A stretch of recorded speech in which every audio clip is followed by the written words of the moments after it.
Vince tore a flexor tendon in his thumb, and I was not satisfied with his ability to control the ball, so I stayed with Rusty.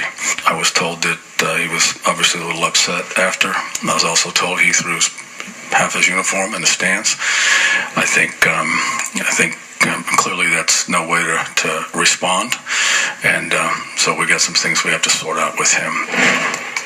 What is going on in Tennessee here, Rodney? Well, I'm very disappointed in Vince Young. I thought he got over this immature stage in his career. He's the quarterback. He's the starting quarterback on this team. Guys look up to him. He's supposed to be a leader. And for what he did, that's inexcusable.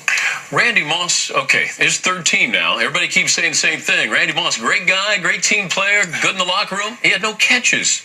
Well, I didn't see how this was going to work then, and maybe it will, but he didn't catch a lot of balls from Tom Brady. He didn't catch a lot of balls from Brett Favre.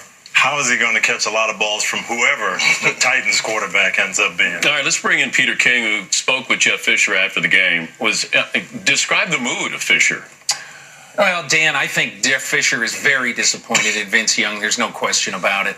And here's the problem. I don't think this was the first straw, but it may well have been the last straw with Vince Young.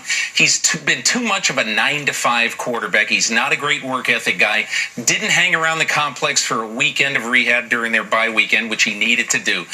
And I asked Jeff Fisher after the game, I said, is Vince Young your quarterback of the future? And he said, we'll talk about that at the end of the year. I'm not going there right now, which leads you to believe that obviously there's some question about him being the quarterback of the future. But Bud Adams, the owner of the Titans, there's no question he wants Vince Young to be the quarter of the future, and there is the problem. The guy who Bud Adams thinks Vince Young is, he's not that guy anymore. He was that guy at Texas, the big leader, the great player, and he hasn't been that. And I think in this offseason, you're going to see some butting heads between the coaching staff and the ownership about who the quarterback of the future really is. Also wanted to ask